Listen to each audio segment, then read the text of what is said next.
Imagine walking through a landscape where the air itself feels like an enemy. For a young woman named Lul, the dust of the Eritrean highlands was more than just dirt. It was a constant reminder of despair. Each step was a silent protest against the scorching sun, a sun that mirrored the fear burning in her heart. Every shadow seemed to hide a soldier. Every distant sound threatened to become the crackle of an enemy radio. But worst of all was the song. It was an Amharic tune, deceptively cheerful, but it carried a poison that seeped into the soul. The occupying Ethiopian forces broadcast it from loudspeakers. Their soldiers hummed it on patrol. It had become the soundtrack to oppression. The lyrics were a death sentence whispered on the wind. A useless goat gives birth to 9. All 9 will perish, and then she too will die. To every Eritrean, the meaning was a gaping wound. The useless goat was their motherland, Eritrea, and her 9 children, destined for destruction, were the 9 ethnic groups of their nation: the Afar, Bilen, Hedareb, Kunama, Nara, Rashaida, Saho, Tigre, and Tigrinya. This wasn't just a song, it was a prophecy of annihilation, one the occupiers were trying to make real.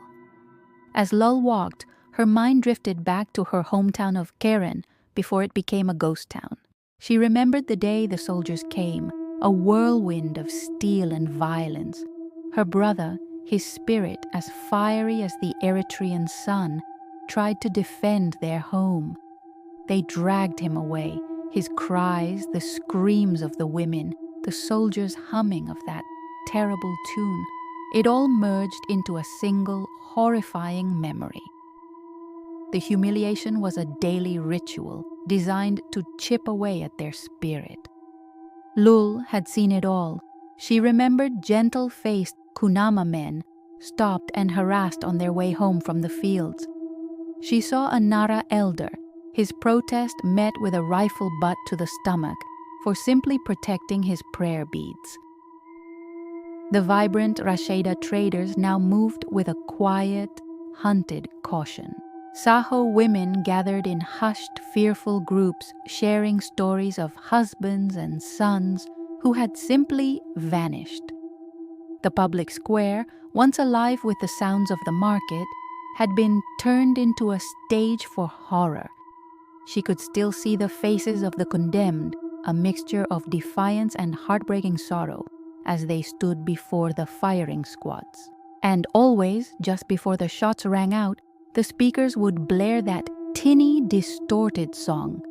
It was a final, sadistic taunt, an active participant in their suffering, meant to shatter their will and remind them they were nothing. Now, years later, huddled with a small group of refugees around a flickering fire, that same memory-laden wind swirled around them. A young boy, no older than 7, his face smudged with dirt and sorrow, began to hum. It was that song. A collective gasp, a shared reflexive terror froze the adults. The melody, so deeply tied to pain, hung in the cold night air like a ghost. But this time was different. Lul, feeling that familiar ache in her chest, rose and moved toward the boy. She placed a gentle hand on his small shoulder. He looked up, his humming faltering. "No, little one," she whispered, her voice thick but steady. "That is not our song." The boy's eyes were wide with confusion. "Our song," she continued, a long-dormant strength stirring within her, "is the wind whispering through our mountains. It is the taste of salt from the Red Sea and the rhythm of our coffee ceremony. It is the laughter of our children. Our song is the heroic struggle of our brothers and sisters in Nakfa and the stories of our ancestors, told in 9 beautiful, distinct tongues." She looked around at the faces glowing in the firelight, faces that reflected the proud heritage of all their peoples. They tried to make us believe we were useless goats. They sang that we, all 9 brothers and sisters, were destined to perish. But they were wrong.